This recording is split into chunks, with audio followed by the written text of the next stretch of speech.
Hello student, this is C A Diwakar Gupta. और आज फिर मैं आपके लिए इंडियन पार्टनरशिप एक्ट 1932 का आगे का पार्ट स्टार्ट करने जा रहा हूँ।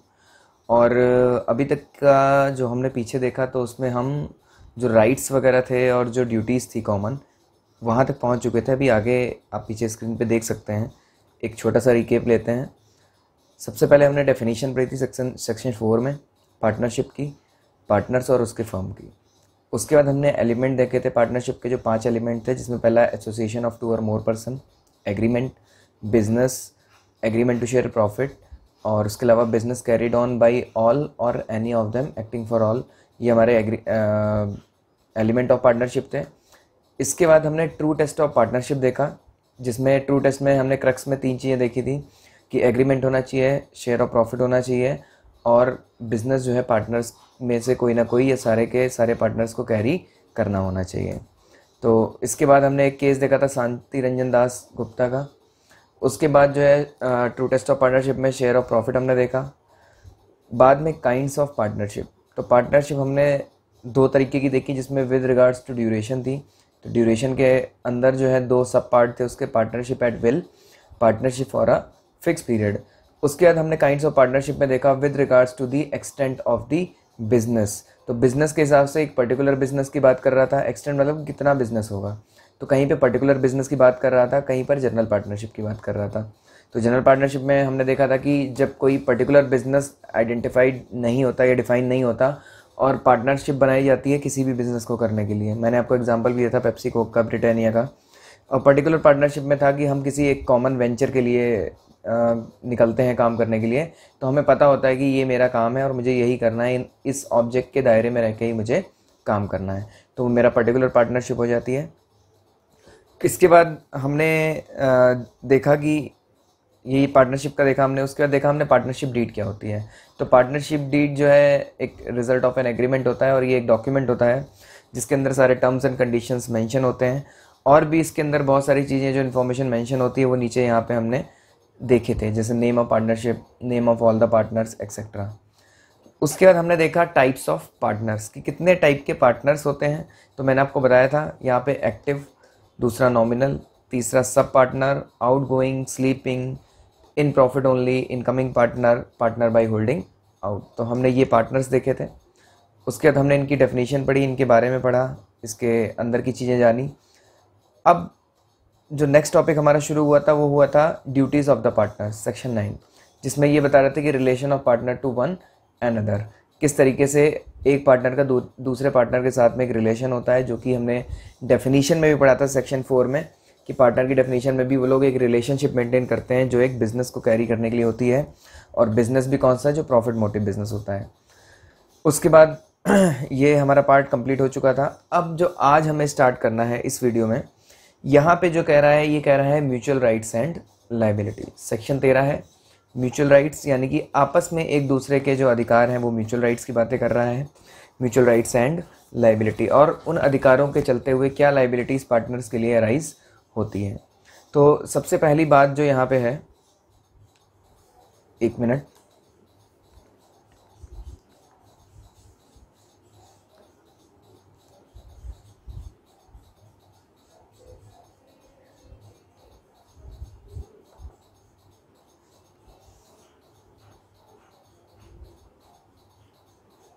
Sorry for interruption. सबसे पहले यहाँ पे म्यूचुअल राइट्स एंड लायबिलिटी की बात करेंगे। तो म्यूचुअल राइट्स एंड लायबिलिटी में सबसे पहली लाइन जो यहाँ पे इन्होंने लिख दी है, अब सब्जेक्ट टू कॉन्ट्रैक्ट। यहाँ पे जो वर्ड आ रहा है, कह रहा है subject to contract between the parties. तो सब्जेक्ट टू कॉन्ट्रैक्ट का क्या मतलब है? सब्जेक्ट टू कॉन्ट्रैक्ट का मतलब ये है कि कॉन्ट्रैक्ट में जो बातें लिखी हैं वो मानी जाएंगी, और साथ साथ यहाँ पे भी जो बातें लिखी हुई हैं हम उनको भी ध्यान देंगे। यानी कि वैसे तो कॉन्ट्रैक्ट के अंदर जो बातें लिखी होती है वो प्रिवेल कर जाएंगी अगर कोई कन्फ्लिक्ट होगा। बाकी अगर कुछ भी कॉन्ट्रैक्ट में नहीं लिखा हुआ है तो वो भी, मतलब कुछ लिखा हुआ है वो भी मान लेंगे, और कुछ बातें हम यहाँ से एक्ट की भी मानेंगे। यानी कि सब्जेक्ट टू कॉन्ट्रैक्ट, यानी कि कॉन्ट्रैक्ट में जो बातें निहित हैं उनको भी हमें ध्यान में रखना पड़ेगा। तो सबसे पहले जो फर्स्ट पॉइंट यहाँ पे है, इसमें ये बोल रहा है यहाँ पे राइट टू रेम्यूनरेशन। तो जो पार्टनर का पहला राइट है वो है राइट टू रेम्यूनरेशन। रेम्यूनरेशन का मतलब हो गया एक तरीके की सैलरी या एक फिक्स अमाउंट जो पार्टनर को हर महीने पार्टनरशिप फर्म के द्वारा दिया जाएगा। तो यहाँ पे जो इसकी प्लेन रीडिंग एक हम लेते हैं, नॉर्मल सी बात है, राइट टू रेम्यूनरेशन का मतलब है कि राइट टू रेम्यूनरेशन, पार्टनर को रेम्यूनरेशन मिलेगी। Receive any remuneration only up to share, कह रहा है कि रेम्यूनरेशन मिलेगी केवल कितनी, जितना कि उसका शेयर है प्रॉफिट ऑफ द फर्म में, उतनी उसको रेम्यूनरेशन हम मैक्सिमम दे सकते हैं।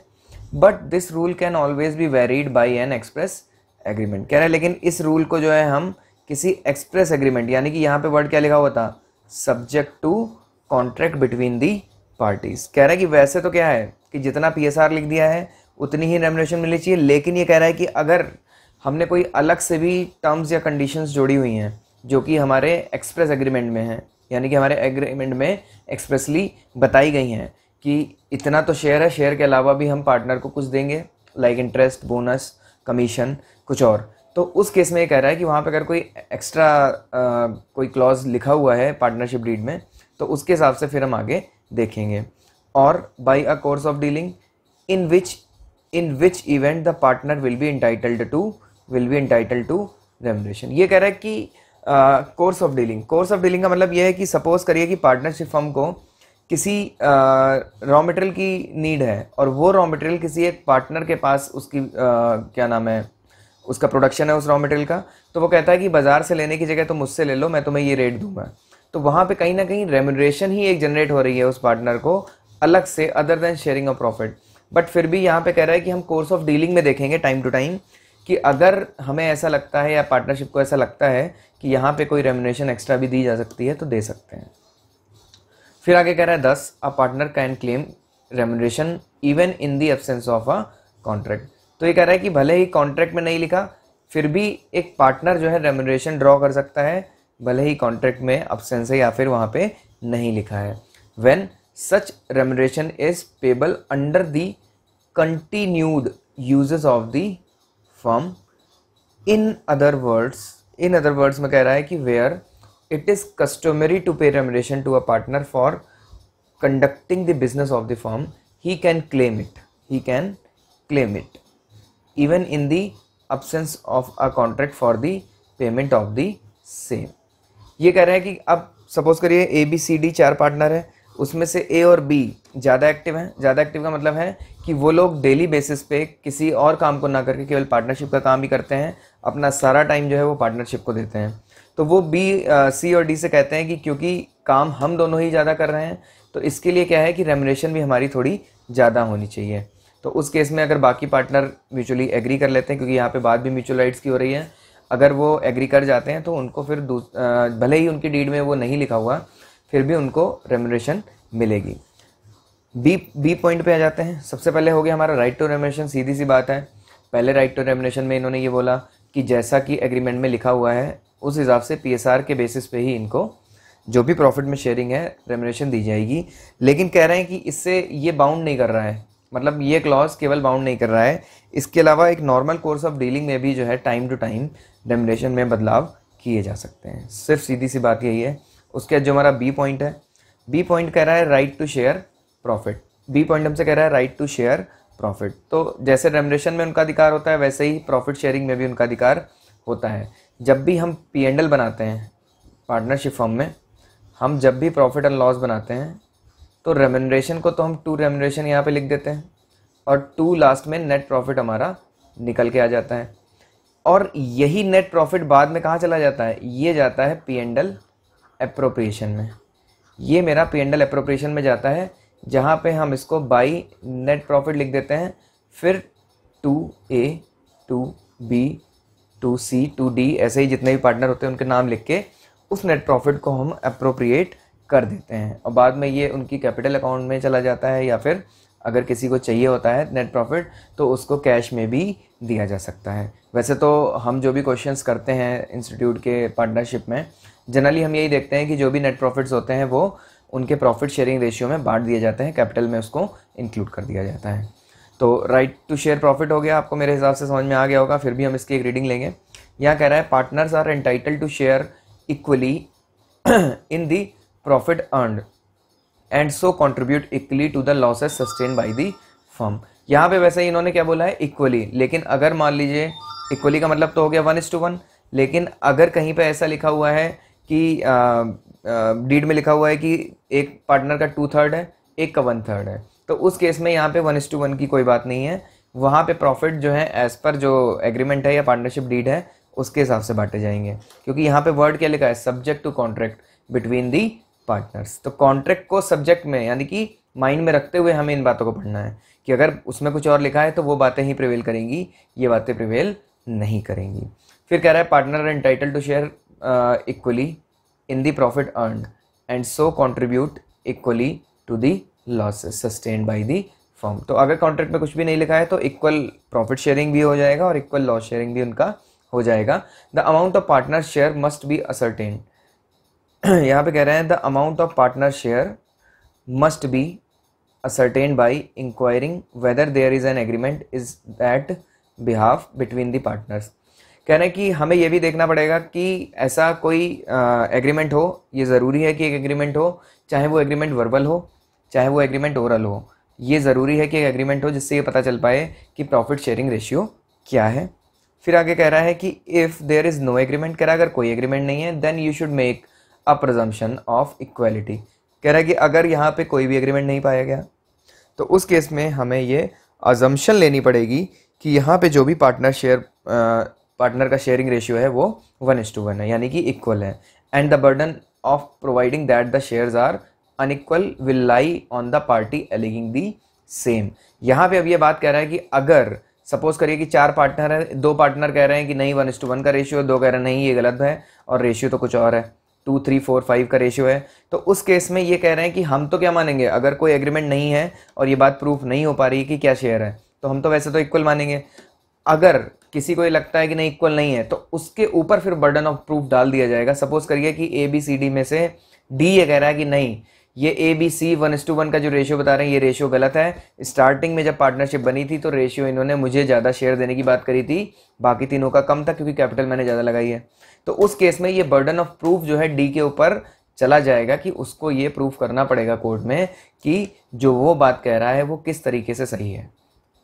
तो यहाँ पे ये कह रहा है will lie on the party alleging the same. तो ये बात थोड़ी सी मुझे इंपॉर्टेंट लगती है। उसके बाद there is no connection between share the profit and the proportion in which they have contribute towards the capital of the firm.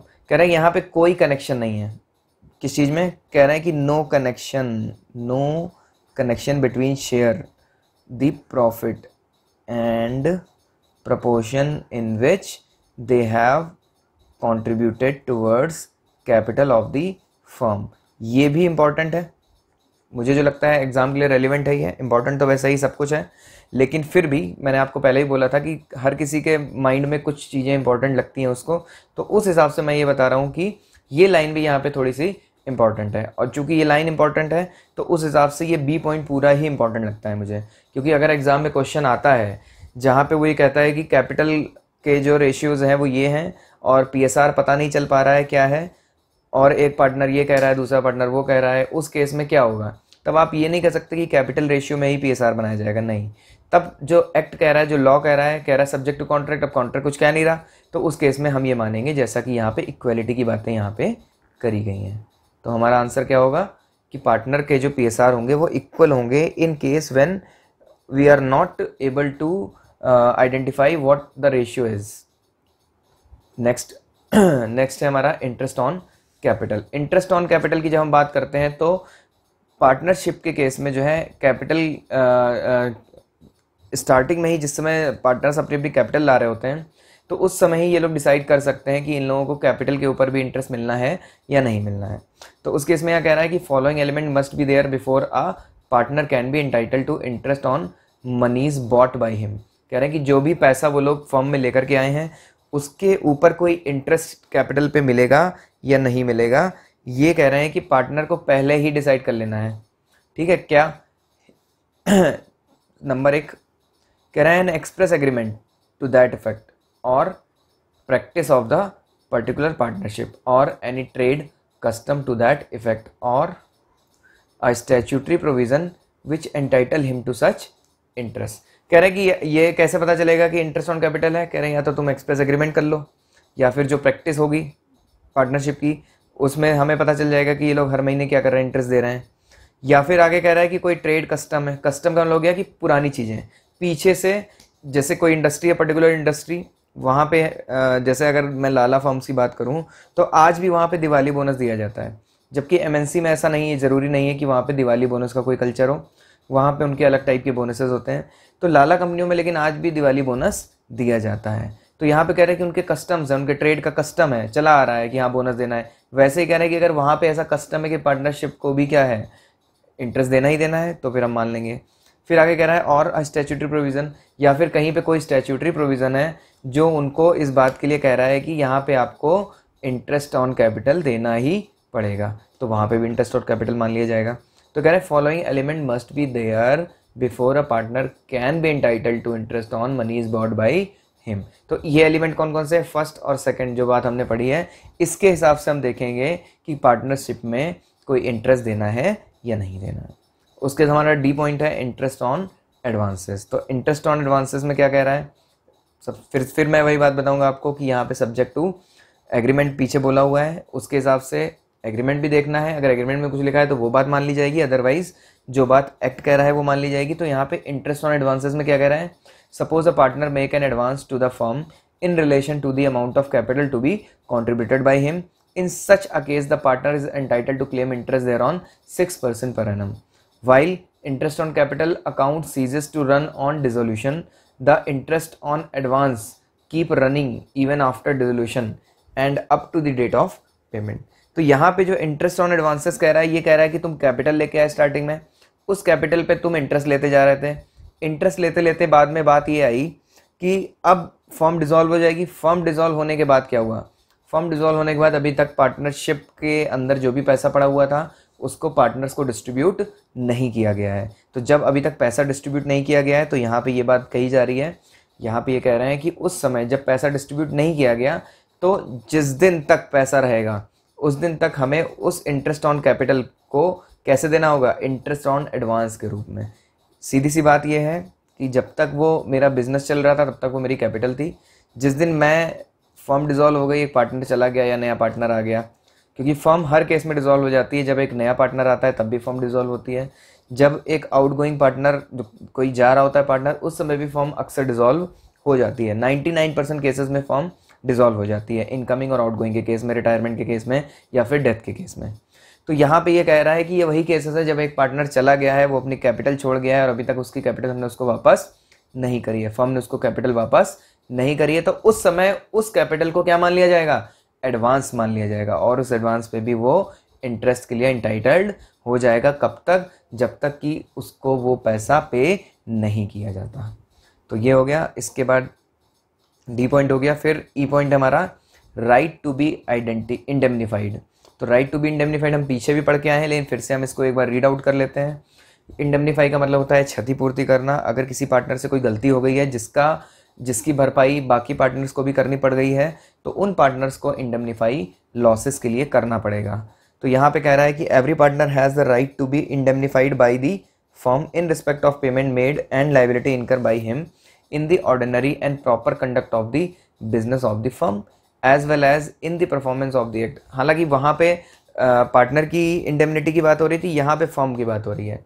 यहाँ पे कह रहे हैं कि एक पार्टनर कोई फर्म का काम करते करते ऑर्डिनरी कोर्स ऑफ बिजनेस में वो काम कर रहा था, उसकी बिल्कुल फेयर डीलिंग थी, और कोई ऐसा काम हो गया है जिससे उस पार्टनर को नुकसान हो गया है, फर्म के बिहाफ पे उसने कुछ पेमेंट कर दी होगी, तो उस केस में फर्म जो है उस पार्टनर को इंडेमनीफाई करेगी यहाँ पे। तो यहाँ पे वहाँ पे थोड़ा सा डिफरेंस है।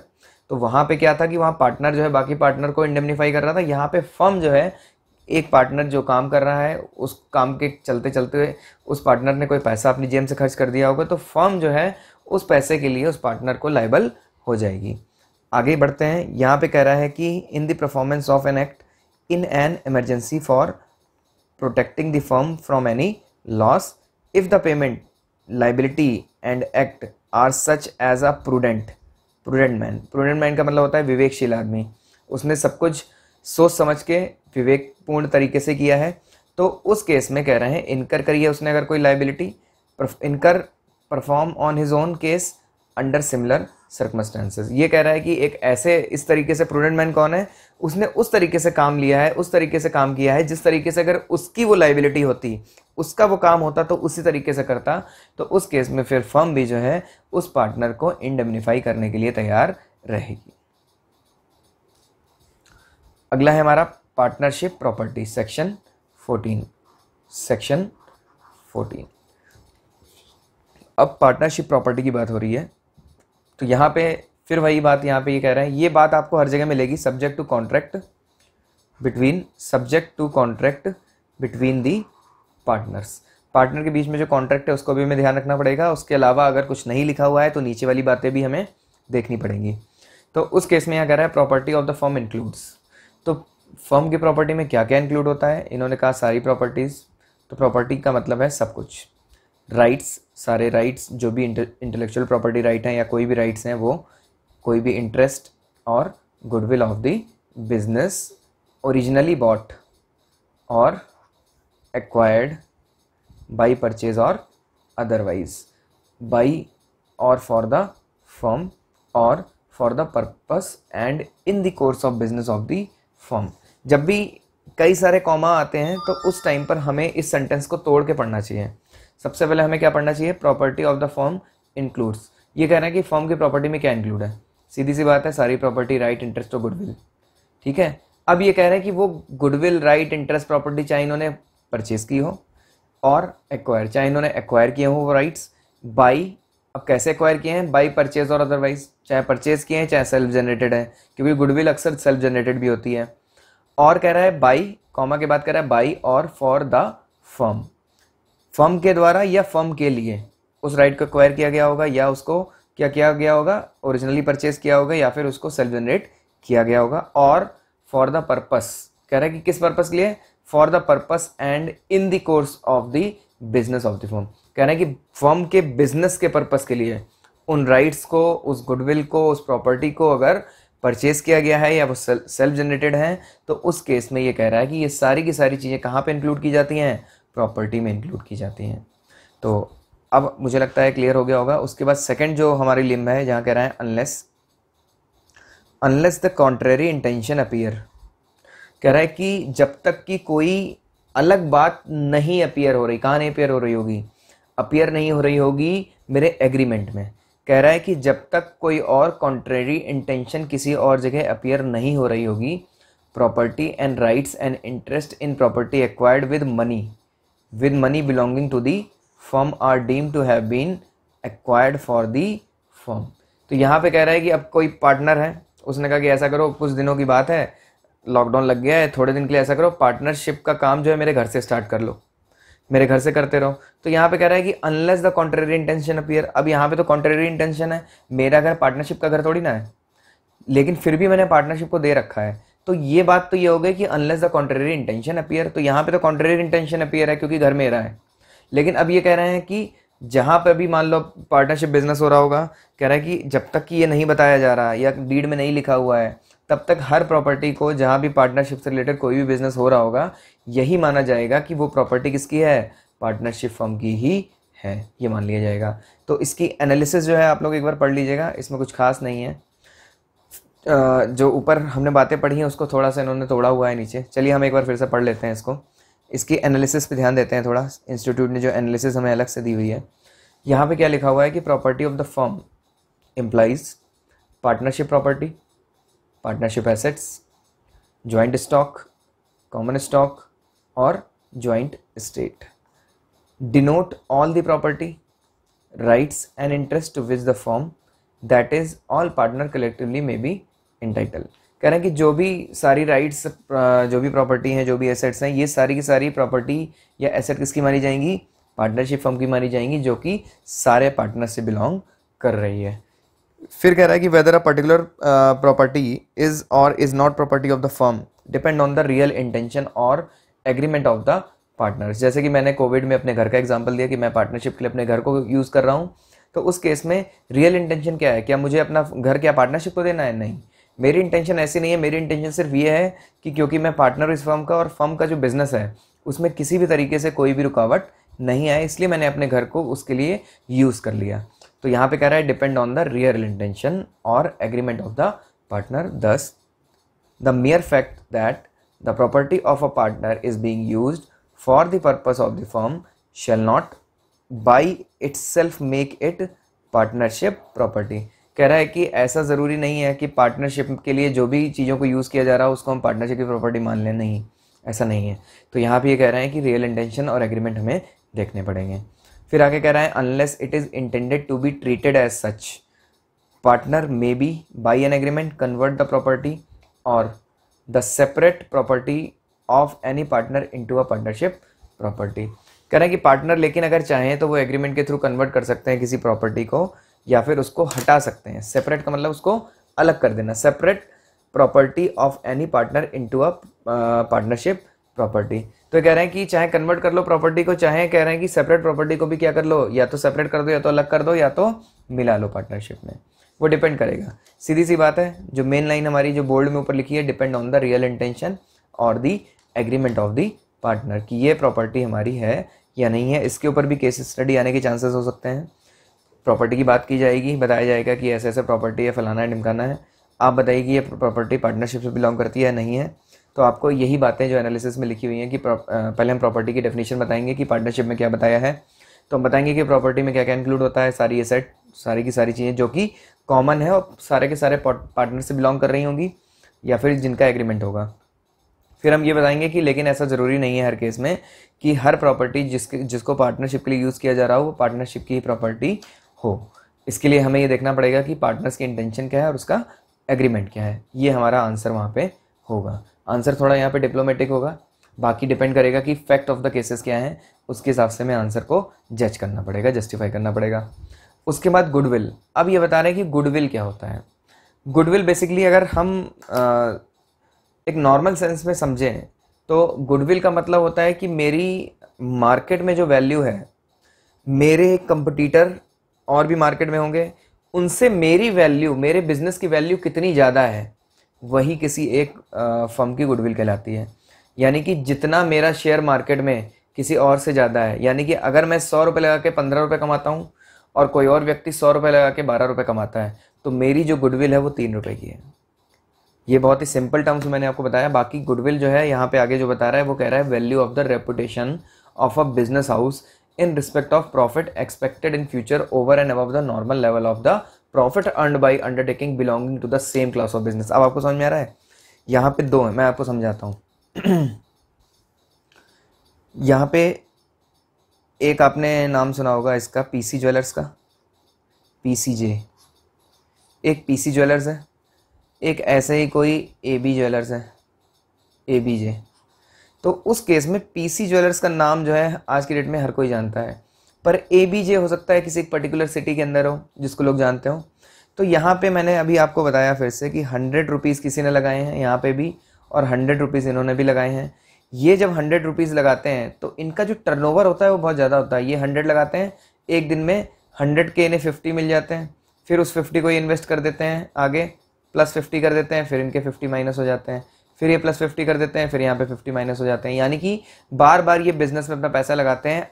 एट लास्ट इनको जो प्रॉफिट आता है, नेट प्रॉफिट, वो आता है 15 रुपीज़ का।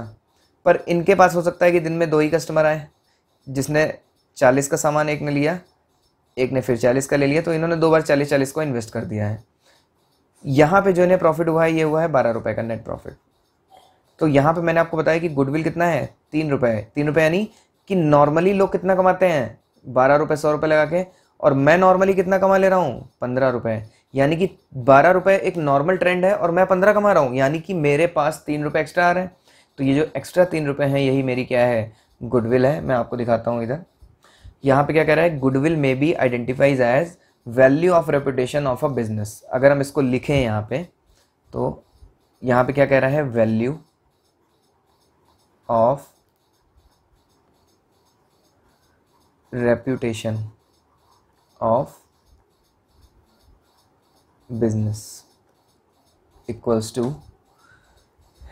कह रहा है in respect of profit expected in future over and above the normal level. तो नॉर्मल लेवल का प्रॉफिट, यानी कि हमें लिखना चाहिए यहाँ पे एक मिनट, हमें लिखना चाहिए, हमें यहाँ पे लिखना चाहिए पीसीजे का प्रॉफिट, जिसको हम क्या बोल सकते हैं, सुपर प्रॉफिट, माइनस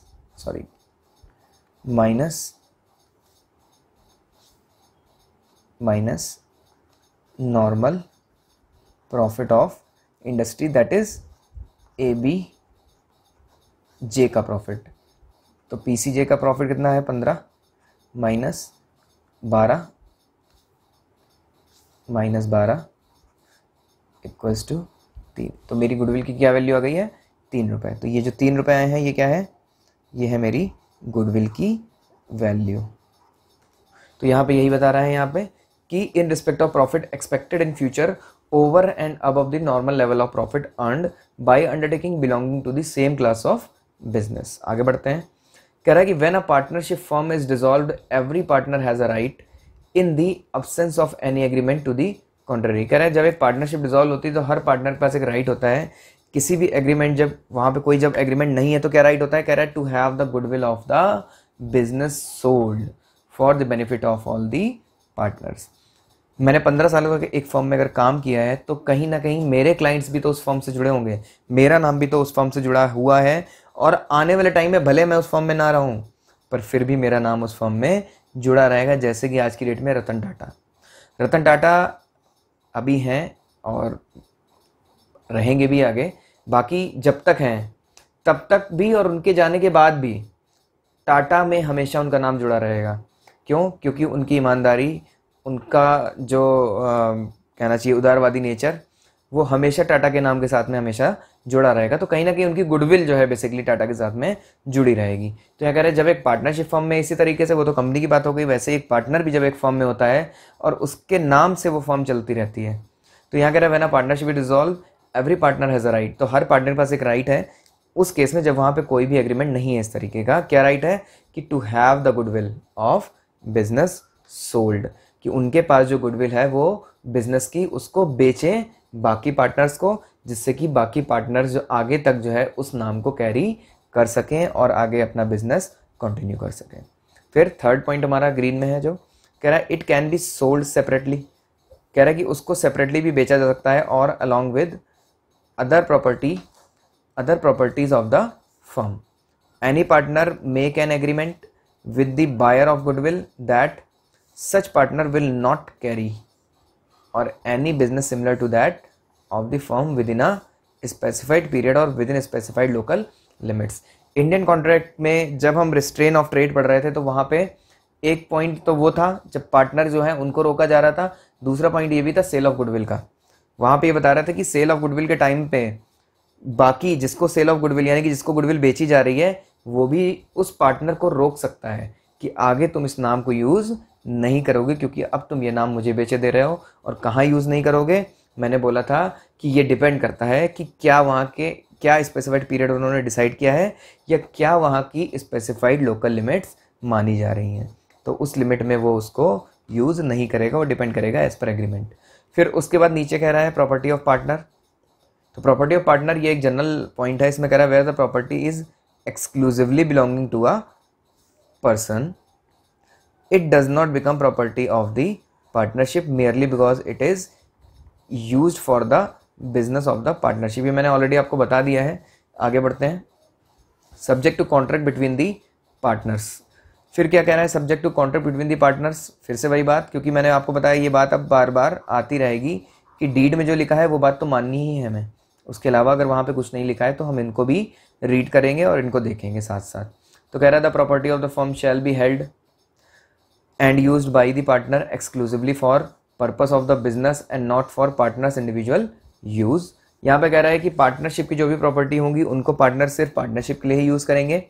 लेकिन अगर ऐसा लिखा हुआ है कि जैसे मान लो एक कार है मेरी, मैं उसको अपने इंडिविजुअल पर्पस के लिए भी यूज़ करना चाहता हूँ और पार्टनरशिप के लिए भी यूज़ करना चाहता हूँ, और उसके बदले में मैं पार्टनरशिप से उसके एक्सपेंसेस का रिम्बर्समेंट लेता हूँ, तो उस केस में मैं अपनी डीड के थ्रू ये एग्रीमेंट कर सकता हूँ वहाँ पे कि ये प्रॉपर्टी जो है ये मेरी है, ये मैं फर्म को दे रहा हूँ, लेकिन मैं इसको अपने इंडिविजुअल यूज़ के लिए भी कैरी करूँगा। तो उस केस में पार्टनरशिप में अगर सारे पार्टनर्स की म्यूचुअल एग्रीमेंट है तो उस केस में कोई दिक्कत नहीं है, कर सकता है। इसलिए ऊपर subject to contract between the partners लिखा हुआ है।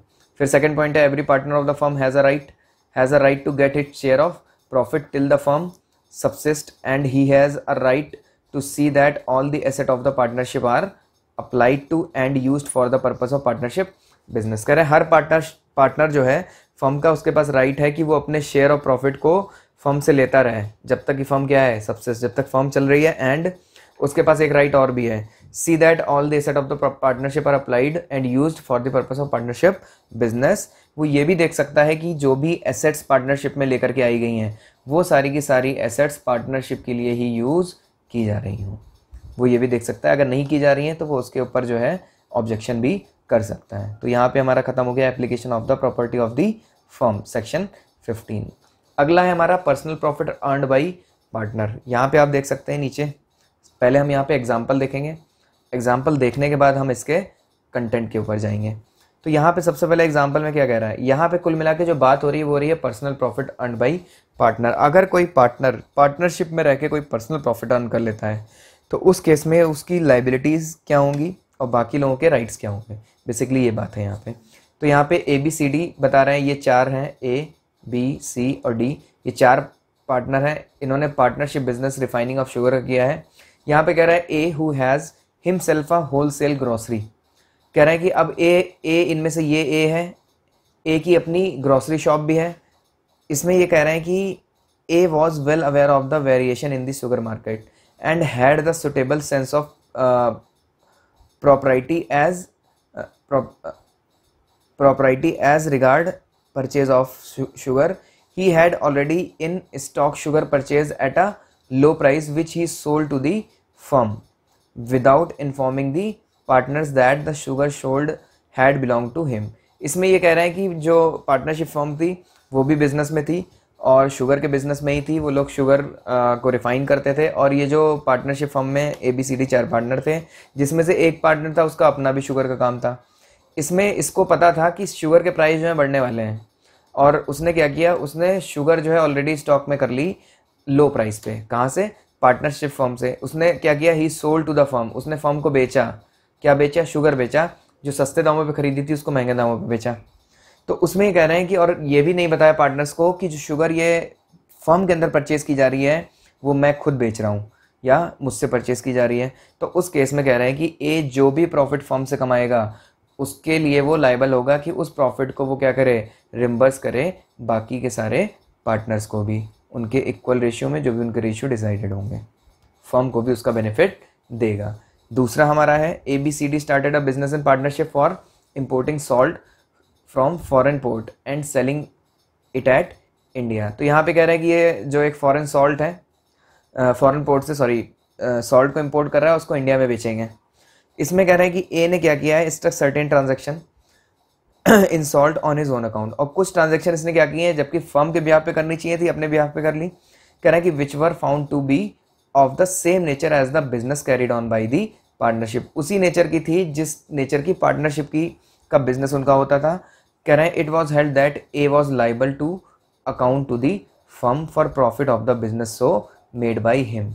This rule also subject to a contract between the partner. ये कह रहे हैं कि बार बार ये कह रहे हैं कि अगर कॉन्ट्रैक्ट में लिखा हुआ है कि मेरा बिजनेस जैसे शुगर या सॉल्ट का था, मैं अगर बता करके पार्टनरशिप को अपना बिजनेस भी कर रहा हूँ, अपने क्लाइंट को सेपरेट रख रहा हूँ, पार्टनरशिप के क्लाइंट को सेपरेट रख रहा हूँ, पार्टनरशिप का काम भी कर रहा हूँ, अपना काम भी कर रहा हूँ, लेकिन मैं कोई कन्फ्लिक्ट उसमें नहीं आने दे रहा।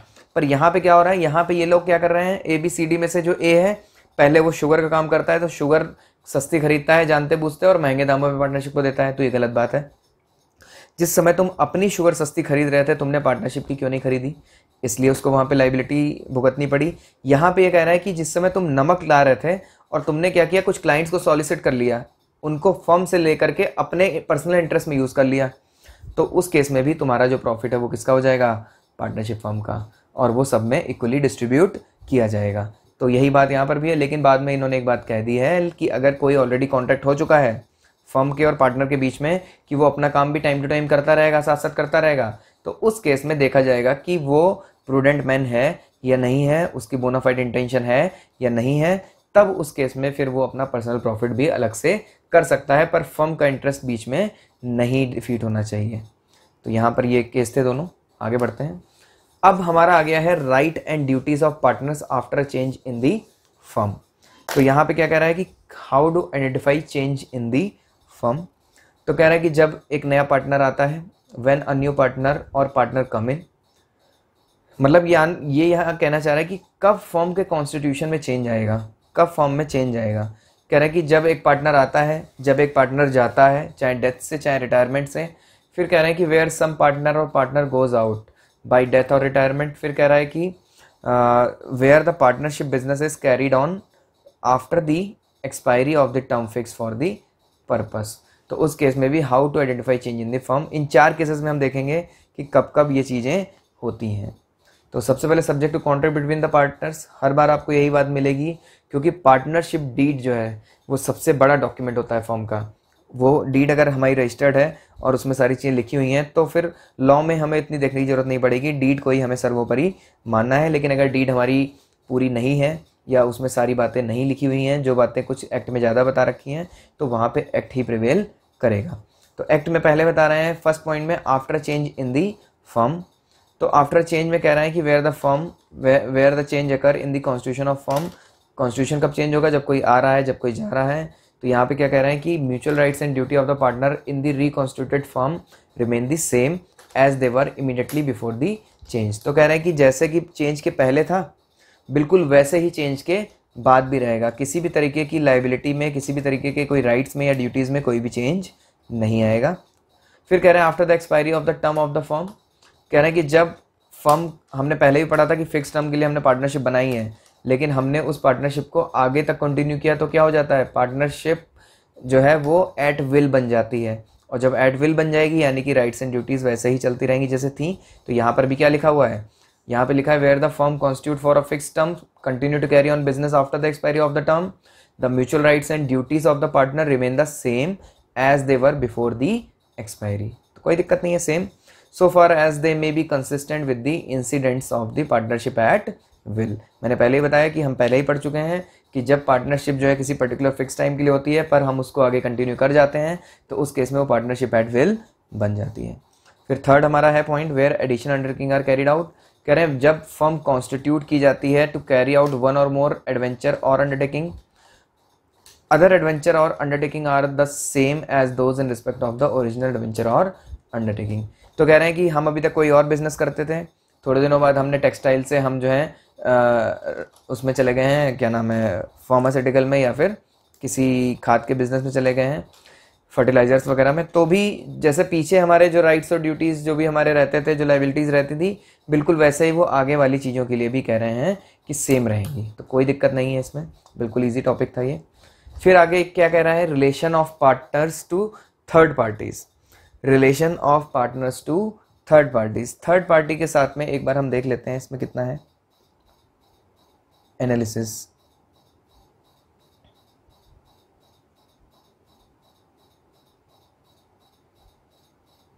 हम इसको कंप्लीट करते हैं आज, उसके बाद हम नेक्स्ट वीडियो की तरफ बढ़ेंगे।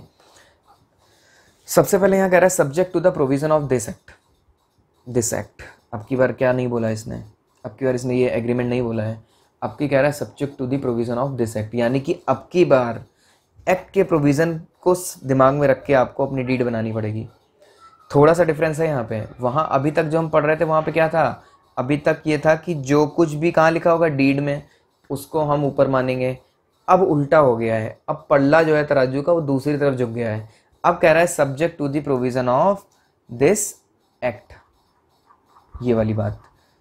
तो इसको थोड़ा सा ध्यान रखेंगे हम। फिर कह रहा है ए पॉइंट में क्या कह रहा है, सेक्शन 18, सेक्शन 18 to 22 यहाँ तक हमें पढ़ना है 18 से। तो ए पार्ट में कह रहा है a partner is the agent of the firm for the purpose of the business of the firm. हमें पता है इसमें कोई नई बात नहीं, रिकॉल सेक्शन 4 लिखा है नीचे। क्योंकि एक पार्टनर जो है वो एक्टिंग फॉर ऑल होता है, यानी कि वो एजेंट है सबका, और हर पार्टनर एक दूसरे का क्या है, प्रिंसिपल है। किसके लिए, पार्टनरशिप के काम के लिए।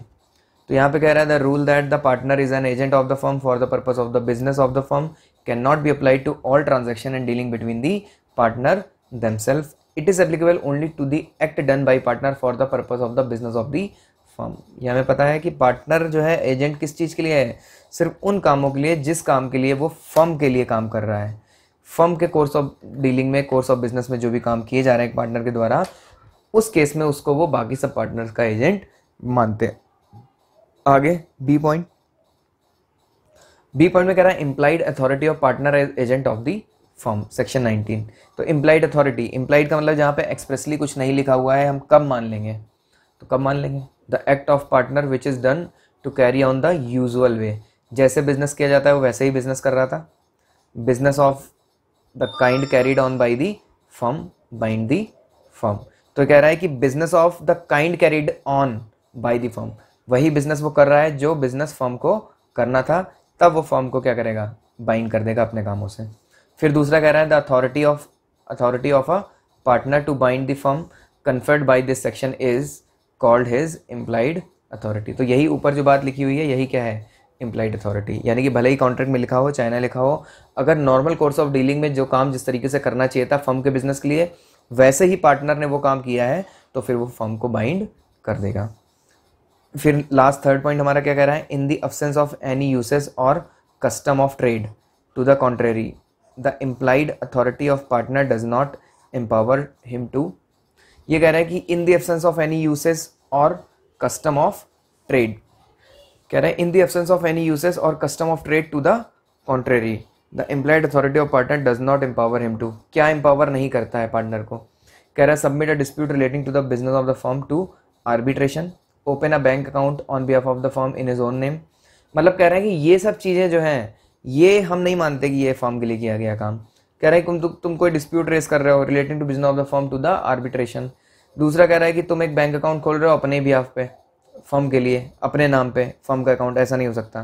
फिर कह रहा है कॉम्प्रोमाइज और रिलिंक्विश एनी क्लेम और portion of any claim bye the firm. अब तुम अकेले किसी एक आदमी से कह रहे हो कि मैं तुम्हारा पैसा छोड़ दूंगा, तुमसे नहीं लूंगा, तुम जाओ, तुम्हें माफ़ किया, ऐसा नहीं कर सकते। बाकी पार्टनर्स भी तो हैं, उनको भी तो कुछ अधिकार दिए गए हैं। तो जब तक सारे म्यूचुअली नहीं कहेंगे ऑल पार्टनर्स, तब तक नहीं आप किसी की लाइबिलिटी को वेव ऑफ कर सकते। विड्रॉ सूट और proceeding filed on behalf of the firm. अब फर्म ने जो है कोई सूट फाइल किया है, तुम अकेले जाकर के उसको क्या कह रहे हो, विड्रॉ कर दे रहे हो, ये भी जो है पार्टनर की अथॉरिटी में, अकेले इम्प्लाइड अथॉरिटी में नहीं आता। फिर कह रहा है कि admit any liability in a suit of proceedings against the firm. कह रहा है admit any liability in suit और प्रोसीडिंग अगेंस्ट द फर्म। तो तुम अकेले जाकर के कोई लाइबिलिटी भी एडमिट नहीं करा सकते, या कोई सूट के लिए जो है प्रोसीडिंग्स के लिए आगे नहीं बढ़ सकते। Acquire immovable property on behalf of the firm, कह रहा है कि फर्म के बिहाफ पे तुम कोई इमूवेबल प्रॉपर्टी भी अकेले एक्वायर नहीं कर सकते।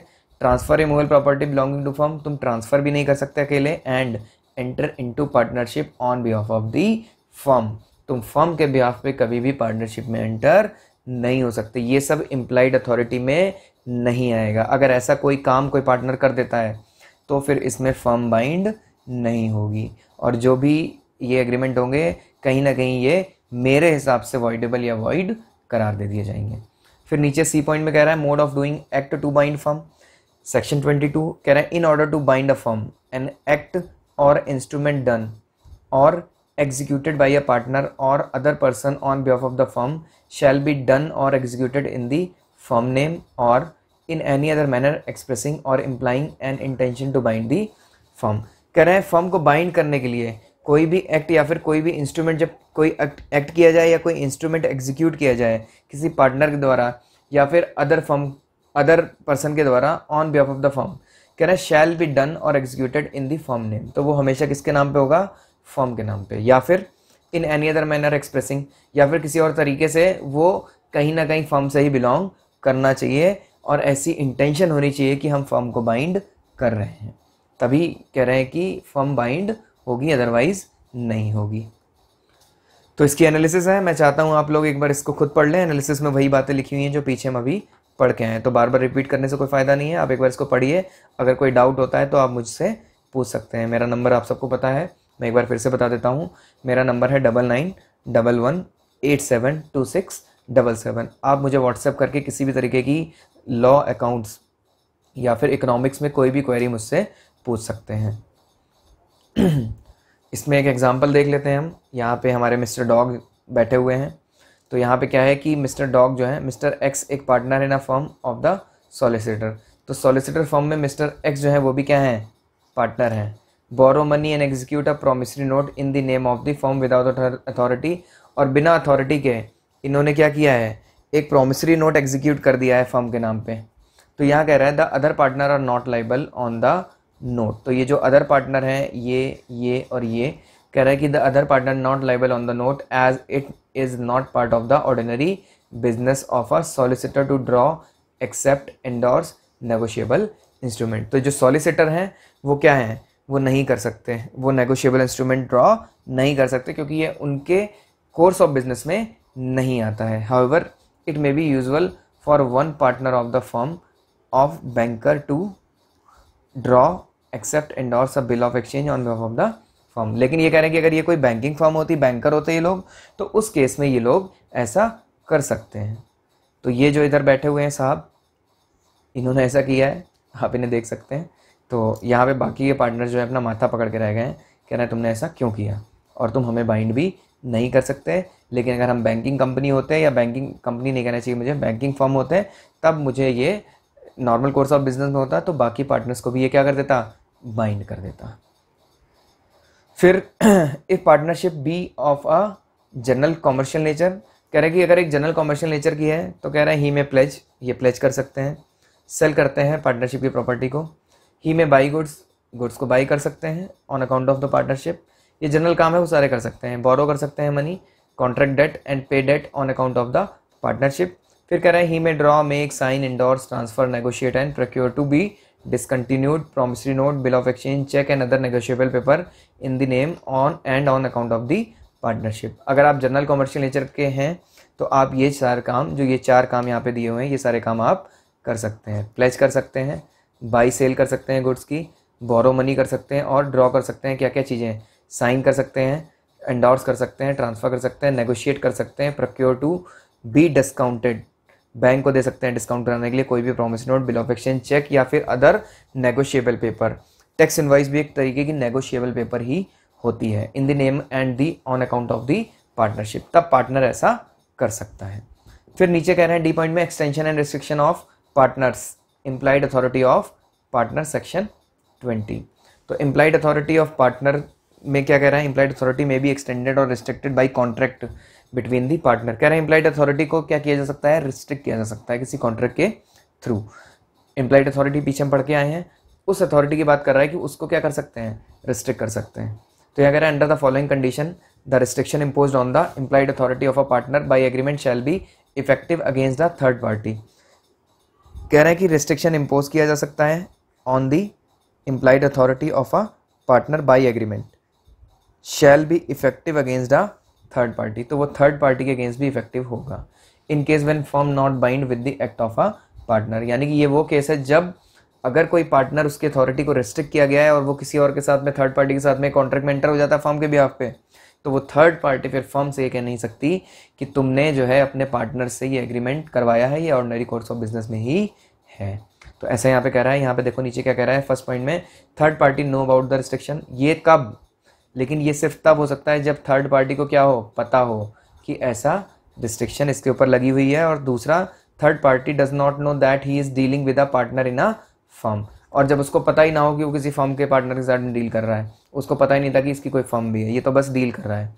जैसे अगर मैं किसी से कहूँ कि मुझसे आप फलाना ढिमकाना काम करवा लीजिए, मैं कर दूंगा, मेरे पास एक क्वेरी आई, उसने कहा कि आप कंपनी ड्रॉ कर सकते हैं, मैंने कहा कर सकता हूँ, तो उसने मुझसे कहा कि हाँ ठीक है कर दीजिए। अब उसको तो पता नहीं था कि मैं किसी पार्टनरशिप के अंदर हूँ या प्रोप्राइटर हूँ, उसे नहीं पता। तो उस केस में अब मैंने उसका काम कर दिया, या मैंने उसका काम करने से मना कर दिया, और मैंने उससे एडवांस ले लिया था, मैं उसको वापस नहीं कर रहा हूँ। अब वो मेरी फर्म से जाकर के ये नहीं कह सकता है कि तुम मुझे जो है एडवांस की रिकवरी करवाओ। तो यहाँ पे ये है। तो फिर आगे ये क्या कह रहा है कि not withstanding any such restriction, कह रहा है कि इस रिस्ट्रिक्शन को ओवर रूल कर देंगे। किस रिस्ट्रिक्शन को, जो ऊपर दी गई हैं। कौन सी रिस्ट्रिक्शन, जो आपने कॉन्ट्रैक्ट के थ्रू बनाई गई हैं। कब, कह रहे हैं any act done by partner on behalf of firm which fall with in his implied authority bind the firm. कह रहे हैं लेकिन अगर कोई इसकी इम्प्लाइड अथॉरिटी में आता है जो फर्म को बाइंड कर सकती है, तो उस केस में कह रहा है कि ऐसे रिस्ट्रिक्शन को हम ओवर रूल कर देंगे, लॉ ऐसा कह रहा है। इसके एग्जाम्पल्स हैं, ये आप लोग एक बार पढ़ लीजिए। partner's authority in an emergency. A partner has authority in an emergency to do all such act for the purpose of protecting the firm from loss as would be done by a person of ordinary prudence in his own case acting under similar circumstances.